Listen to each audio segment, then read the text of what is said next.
Hey Shane, it's story time. Oh, hello. I didn't see you there. Story time.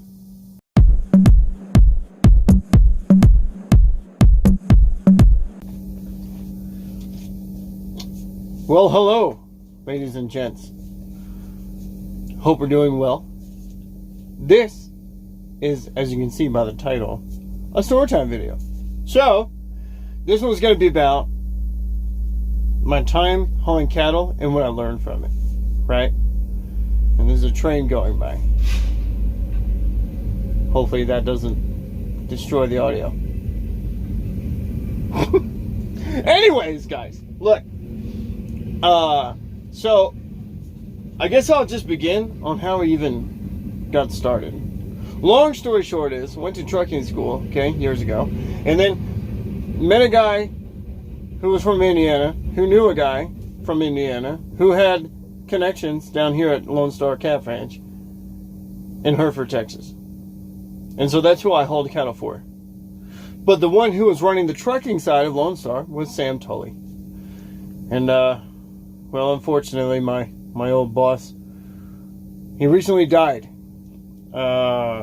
which is really unfortunate. However, this is not a sad video. This is basically a video to kind of maybe relive his memory. Relive, I don't know. Whatever. I don't know what I'm going for. However, Sam was a really good guy. So, Sam, shout out to you, brother, on your new adventures. And so Sam was a guy that he knew. And so Sam gave me a shot. Even by that point, I only had, 6 months of truck driving, tractor trailer driving experience. I've driven a dump truck before that for like 2 years, doing asphalt, blacktop, all that stuff. But Sam was used to hiring experienced people who, normally have a lot of years of experience. And he hired me on with 6 months and 2 years dump truck, which is, 6 months triaxle dump truck, which is, the only thing different in that is the trailer, right? So I had some sense about me when I went to trucking school, and I had some sense about me driving in general. But there was a lot I didn't know. There was a lot I learned. And the reason why I learned so much is because I was given, once I got my CDL, I quit the big trucking company, because, when you start with a larger company, they paid for your schooling. Your first year, you're kind of eating poop for a long time, okay? Because they paid for your schooling, so they take that out of your check. Anyways, you work that off, and which is fine. That's cool, but I bounced. Once I heard of the opportunity of hauling cattle and, doing that kind of work, yeah, I was pretty excited to try something else for more money. So, my boss, then Sam, flew me out and met me at the airport. And he looked like a denim cowboy. The guy had denim jeans on, denim jacket, cowboy hat. I don't know. I don't know, man. Sam was always kind of an interesting guy. But I loved him nonetheless.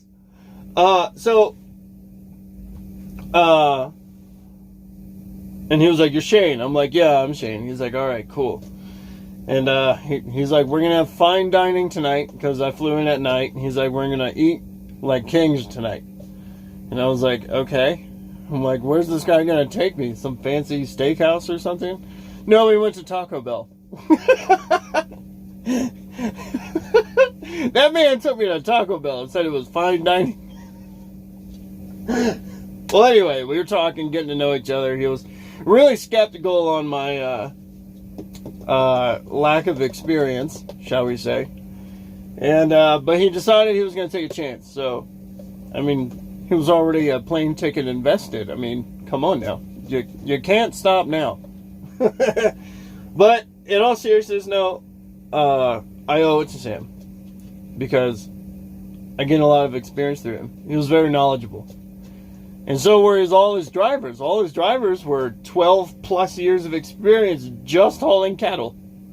Okay, so I'm obviously the youngest guy in the crew. At this point, I was like 27. 20. Yeah, I think I was like 27. I don't know. I'm 30 now, okay? And so, I owe it to him. Because I learned a lot from that guy, and I learned from all the drivers. Why? Because we traveled together. We literally did. We would get loaded in Texas, head out to Brawley, California, over there at Foster's Feed Yard. And then we would get a load up north, come back, or get a load over in Brawley, come back, or load off the border at Nogales or Douglas. And literally, at Nogales and Douglas, they... literally, Border Patrol opens the gate. A guy on a horse chases the cattle through the border. I'm not shitting you. Through the border, into the other side, puts them in pens. That was interesting. So, yeah. And then we would go back east, right? Or we would go to Florida, or we would go wherever. But either way, I would be at least with one other person for like the first year and a half. Like the first year, essentially the first year, I was riding with somebody. You know, I was following them around, and they were showing me the ropes. And sometimes we would travel. There was one time we traveled like 5 or 6 drivers deep out to California. And again, youngest guy on the crew. But these old guys, names would go as as follows. Cash, Grandpa.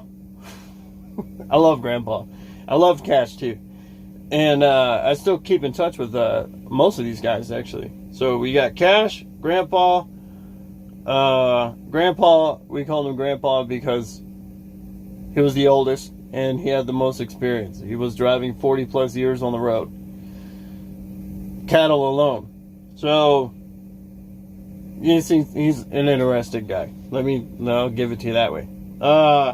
And then, there was a couple other guys. I don't know why I'm blanking on this, but you got Sam. Sam would come out too. Even though he was the boss, he was always running too. And we would all fall around, and then as we're driving, they're literally quizzing me. Well, as we're driving over the CB, Shane, if this breaks, what do you do? Shane, if this breaks, what do you do? We'll stop to eat. I don't even get to enjoy a meal. No, I'm getting grilled, questioned. Like, Shane, do you know the difference between a red service line or a red and blue line that goes from your tractor to your trailer? I'm like, yeah. Like, they would just grill me. They would ask me all kinds of questions like, if this breaks, what do you do? If this breaks, what do you do? If this breaks, you can rig it like this and then get it to a truck stop or get it to the local shop in the area if it's during daylight hours and get it done for cheap, right? Avoid the tow bill. It's really what you want to do. And I was told all kinds of jerry rigging and all kinds of stuff. And, yeah, so I owe it to them guys I know how to change brakes. I know how to change slack adjusters. I know how to adjust my brakes. I know how to change brake chambers. I know how to change the mount for the brake chamber. I know how to pull that off and put another one on, put it all back together. I know how the system works. I know how not everything, but I know how everything works, right? I know how to get myself out of a pinch, right? I know how to not get screwed by the truck stop repair shops, right? And I know how to avoid all that. And I know how to avoid a lot of things because of them guys. And all them guys would just grill me all the time. All I wanted to do was eat. And they stopped doing that probably around after the 1 year mark. And so finally Sam one day took me in his truck. And he was like, Shane, I need to talk to you. And by this point I'm thinking, oh fuck, great. You know? He's like, Shane, this isn't a bad talk. I was like, oh, okay, well that's good, you know? And he said, I can trust you to go anywhere that I send you, and I can trust you to get that job done. And Sam wasn't the kind of guy to give out compliments, so this was quite a shock to me. And so that really meant a lot. And Sam always had huge pride in his drivers, right? He wanted the best drivers. He wanted the guys that, you know, knew what they were doing. And it was really important for him to do that. So he took pride in who he hired. And so for him to say that meant a lot to me, right? And it wasn't like Sam to compliment people. He didn't compliment people. What he did was put money in your pocket, which is great. He definitely put money in my pocket. And after a year of running with him, he was paying a salary. And Sam paid very well toward the end of my cattle hauling career. All the way up to 92 a year. And I was making almost top rate.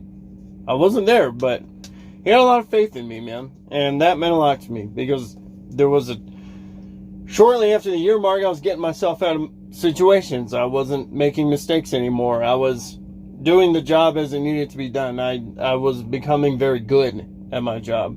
And so the pay went up as that happened. And I learned very quick, naturally. So once I got the hang of everything, I mean, even in the beginning, he was getting frustrated with me because I didn't know, like, he would try and get me under the percentages, right, on how to load a trailer, right? It's 10% the nose, 12% on the front sections, 14% on the back sections, depending on if you have a spread axle. If you have a spread axle trailer, 16% on the tailgate, 9% in the jail or the kitchen or whatever. It's a little area up top above the tailgate. And if you're hauling a tandem trailer, then it's another 10% on the tailgate, right? It's just 10% on the nose, 10% on the tail, 9% in the jail, 14%, 12% in the front section, 14% in the back. And I had trouble with that. I'm the kind of guy, like, it takes a while for it to click, but when it does, it's there for life, right? And so it took me, he was getting frustrated with me because it took me, I'm not a good math guy. And that doesn't really take a whole lot of math, but that should explain my level. Like, if you had 250 head of, like, little guys, right? Then 10% of those would go in the nose. 10% or 12% in the front sections. 14% in the rear sections. And then on the very end of the trailer is the tailgate and the jail. 9% of those go in the jail. 10% goes on the tailgate, right? And if you're hauling spread axle, again, 16%. So over time, you begin to learn, all right, they're fitting too tight over here. I need to pull a couple out to accommodate. So they're not too tight, but they're not too loose either. If they're too loose, they're going to bounce around and they're going to fall over. But if they're too tight, they're not going to go anywhere. They're going to get too hot, and that's dangerous. You don't want them to get too hot, especially on really hot days. And then you want them to kind of have, like, kind of some wiggle room, but if, you know, as they're moving along in the trailer, they're banging against each other. They're just moving with each other rather than falling over and getting trampled on. So there's a lot of nuances with that, right? So over time, you get to know, oh, okay, they're too tight. Okay, they're too loose. Okay, I need to put a couple more here. So that's going to affect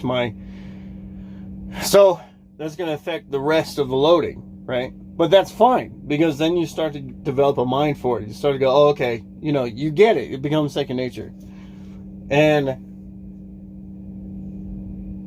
yes, it's just everything to do with it. The reason why I talk about cattle so much is because Sam instilled a lot of pride in me about it, right? And how you should have compassion for the animals, and how you should have this and that and this and that. He instilled a lot of crap in me, so I take a lot of pride in that, right? So the way I had learned was probably a lot of the ways that the old fellers learned back in the day. Was I followed a lot of experienced guys out. Those guys trained me for over a year. You know, sure, I was in my own truck. Yeah, that's fine. But they would be there for the unloading, the driving, all that stuff. They had to tell me to slow down because I've been driving a dump truck, right? In a dump truck, you kind of got to rush around, you know?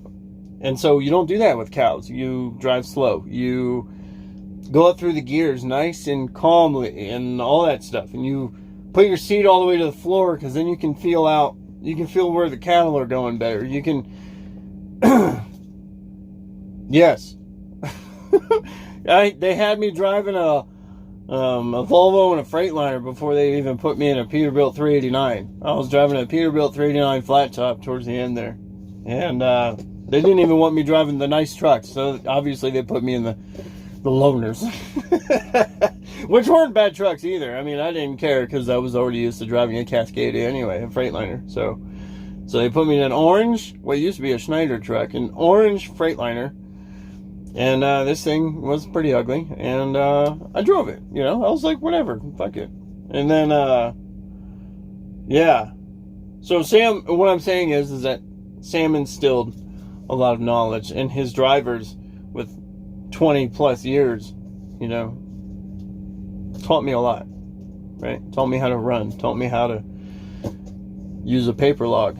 Taught me how to, you know, do all that stuff. And do it safely, too. You know.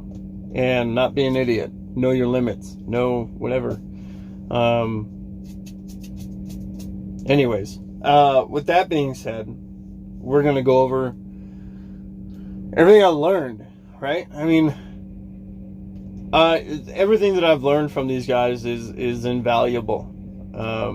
Because I still use that knowledge today. I still know I can change tires. I can, you know, separate the tire, take the tire off the bead, use the bars, pull it off, boom, bam, put it back on, boom, slide it back on and change it out, you know? And so I learned a lot from them guys. Grandpa, let's talk about the characters, okay? The characters that I worked with. Let's start with Grandpa, because Grandpa was one of my favorites, right? Grandpa had the most experience and probably one of the most laid-back attitudes I've ever met. But he was also really funny. He stood constantly at a 45-degree angle. I mean, he was almost 70, so big mustache, not well, like a blonde. He used to be a redhead back in the day, so but he lost all his color. His nickname back in the day used to be Red. So now he's just Grandpa. So white mustache, trimmed very neatly to the corners of his mouth, and cleanly shaved. Didn't wear dentures. Sometimes he would, but sometimes he wouldn't either. And he had this voice, and I do a very good impression. The guys loved it. He had to spool up his voice like a turbo before he talked to you. So literally, this is how it goes. Well, Shane, you're gonna take a left over there on Casey Road and go down there a mile and a half and dump off your cattle over there. That man would smoke 3.5 packs of freaking Winston's every day with a fucking filter attached to the bottom of the filter. Like, it's a filter for the filter, right?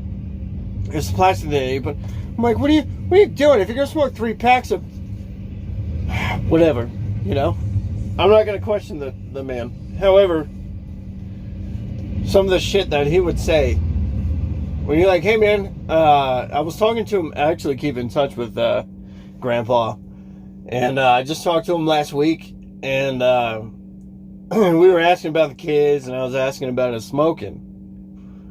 And he's like, well, you know, I smoke 3 packs. I'm still doing that. I'm still smoking 3 packs a day, and then I wonder why I can't breathe. And I'm like, Grandpa, you should stop. He's like, I know. I smoke so much. Every time I fart, I blow smoke rings. I'm like, oh my God. I love talking to him, man. He's good people. And he lives in the next town over, so I got to go visit him again. However, he's still driving to this day. Still doing it. Anyways, I don't know how his wife ever put up with him that long. Because that's 40 years. I mean, that's your whole marriage, you know. But you get used to it. You get into a routine, I guess. Anyways, guys. But what I learned, like, and then there was Cash. Cash was like this bearded, long-haired hippie guy. Right? And he was interesting. I loved him, too. And he always told these road stories where it was like back in the day when we were hauling cattle. If you didn't drive at least 1,500 miles a day, you're a shit driver. I'm like, you're alright, dude. But they were also on the shit back then too, right? So, you know, he said that his boss used to hand him a little baggie along with his paychecks. And here you go, you know. Time to haul ass some more. So, yeah. It was a different time back then. And then you had Ronnie. Ronnie was the other guy. Ronnie always made jokes about, and he died too last year. He died. But Ronnie was a good dude. I fucking love Ronnie. And he's off on his another life adventure along with Sam now. Sam's probably in that recouping period where you just, you know, take your time between. I have a very weird belief system, okay? So, Sam is in his resting period before he goes off on another journey, right? On another life journey, another lesson, or another thing, whatever that is, okay? Ronnie probably already had that time. He's probably back into it now. Probably back in another human body, growing, morphing into another human being. So he's in the baby stages. He's restarting. If that's how it works. That's how I'd like to believe it. Because energy, they say, is never destroyed. It's just repurposed. So guess what? Ronnie's probably already repurposing. He's probably out there. He's not named Ronnie anymore. It's probably fucking Eugene or Clara, for all I know. He's probably a chick now. I mean, that would be life, you know. He always joked about hookers, you know. Maybe he's going to be a hooker in the next one. Ronnie, I love you. Sorry, bro. I got to shut up before I get in trouble. Anyways, so, and Sam, I don't know, man. Sam was kind of an interesting guy, right? He was a foster kid out in the foster homes in Portales, New Mexico. Somehow he ended up in Indiana. I don't know. He had an interesting background. Didn't have a whole lot of hugs in his life. Didn't really have parents until he met his wife and got married, and then her parents basically became his parents, so they took him in. So he had this kind of a certain way about him. He was always particular. He was he had a big heart, right? And he didn't like it when people stepped on it, probably from past experiences, you know, never had love and all that stuff. But Sam, I fucking love that guy. He'll take the shirt off his back for you. But I learned a lot of things from all those guys, man. And the things that I learned are invaluable, and I still use it today. I still drive slow. I still go through the gears real slow. I still don't speed. I still hang out. I just, you know, it's yeah.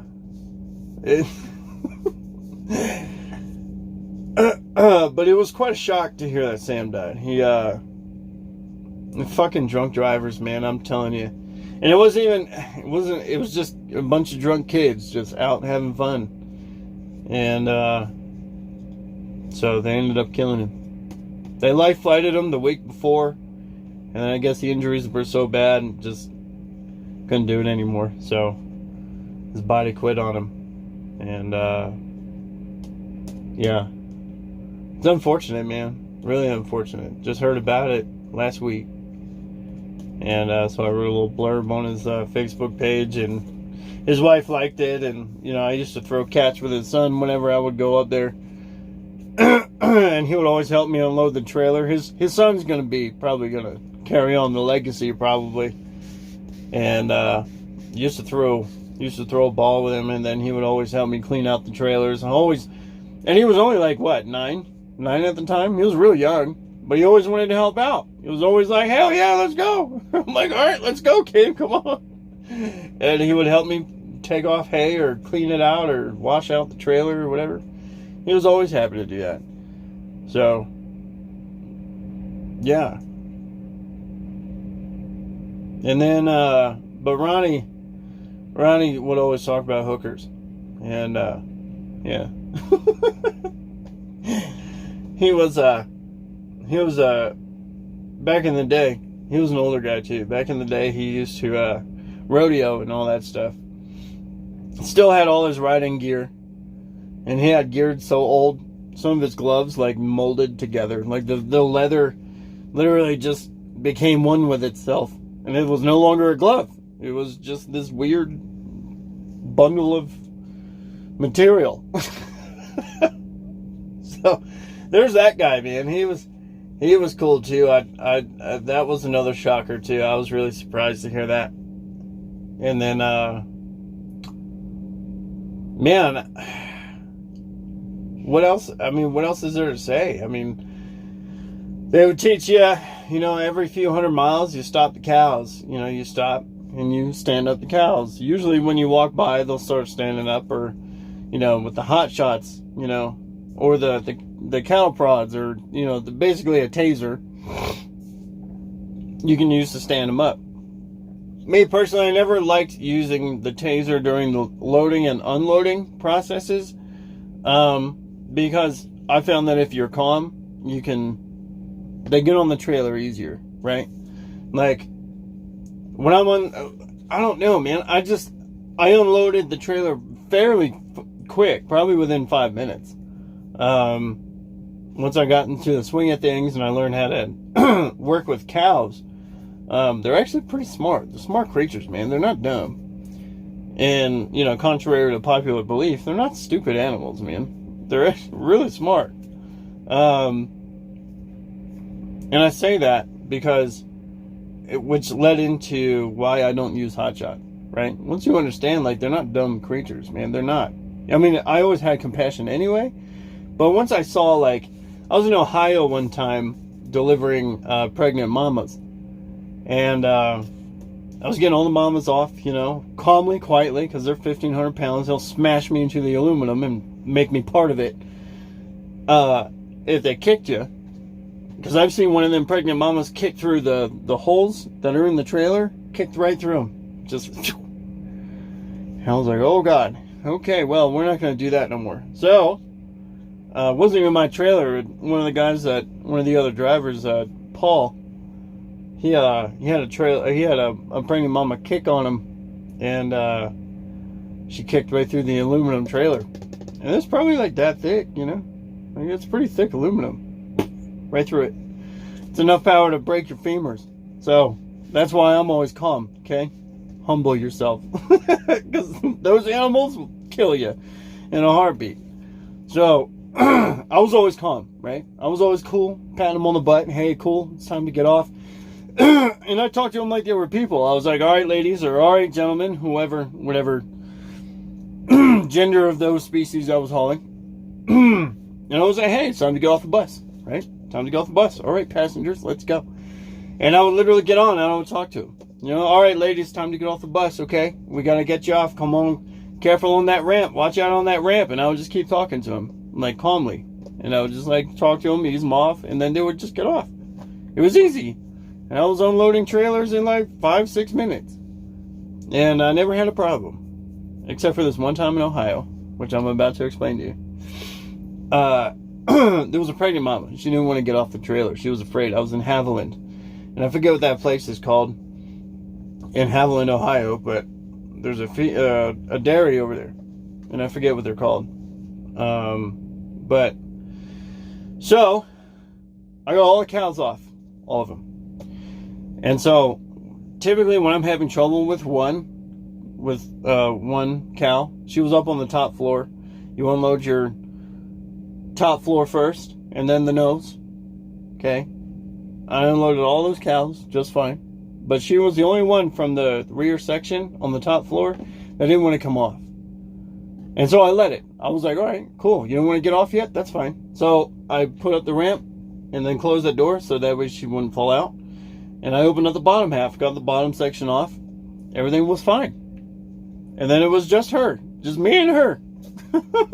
So I grabbed her, or I didn't grab her, but I grabbed the ramp. I put out the sidewall, so that way, the wall that comes out on the ramp, here's the wall that comes out, so they can't get loose on the tailgate. It's just a wall that guides them out the door, that blocks off the section. So that way it's just the ramp. The wall comes out, and then it's just as wide as the ramp. So that way it herds them down the chute and into the pen. Well, she was too scared to go down the top ramp. So I pulled out the ramp and I did all that and I opened it up And I'm petting her. I'm like, hey, look, it's cool. When she was calm enough around me, I got her calm enough, and I was able to pet her. And I'm like, hey, come on, it's time for you to get off. Like, let's go, lady. You know? And she just wasn't getting off. It took me an hour and a half to get her off. But it wasn't until one of the other cows started mooing at her. All the other cows were mooing at her, and she's mooing back. And they're like, moo, like, come on. And then finally, one of the other pregnant mamas was looking at me, and she was starting to come up the ramp, and I was like, oh, wait a minute. I said, come on. I waved her on. She came on. And then she circled. I didn't have to tell them, I didn't guide them to do this or anything. So she comes on.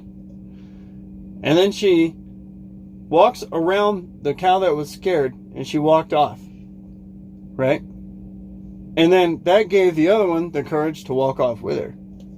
So literally, those other cows knew what they had to do.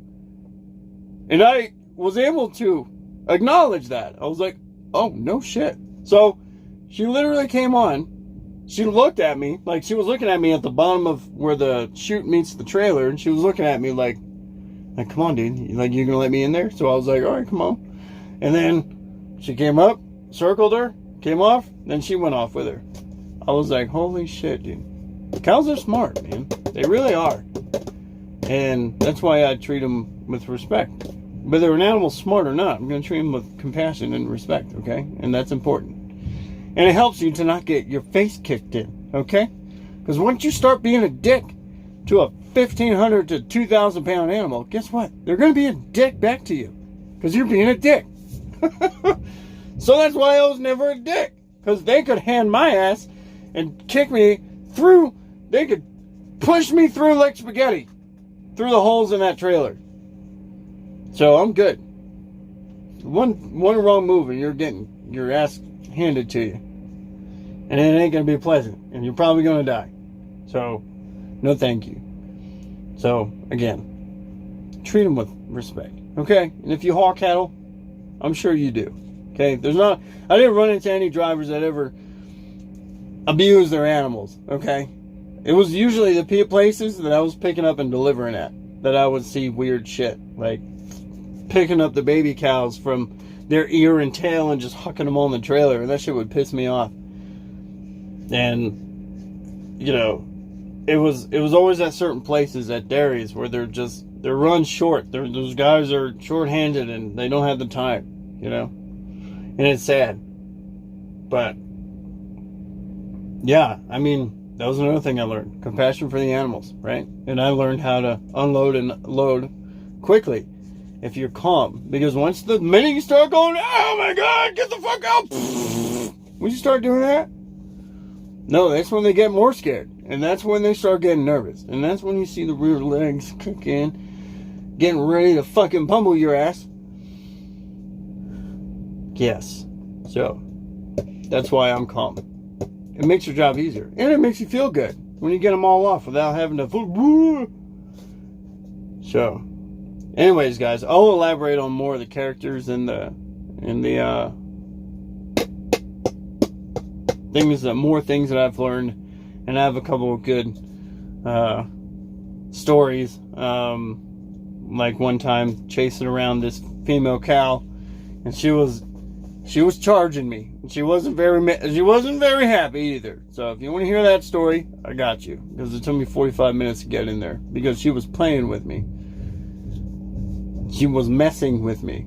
And then she got in the nose at the end and was just like, all right. She let me shut the gate and everything. Bitch. Anyways, guys. With that being said, I have a lot of other stories too. So that's why I'm doing this storytime video. And that's why I'm doing the storytime series. Because why? Because I've been driving now total in big vehicles for 7 years for a living. So I've been driving for a living for 7 years now. Anyways, guys, I have a lot of stories. Love and kisses. Y'all be good. Stay safe out there. And I hope you enjoy the video. We'll talk soon, guys.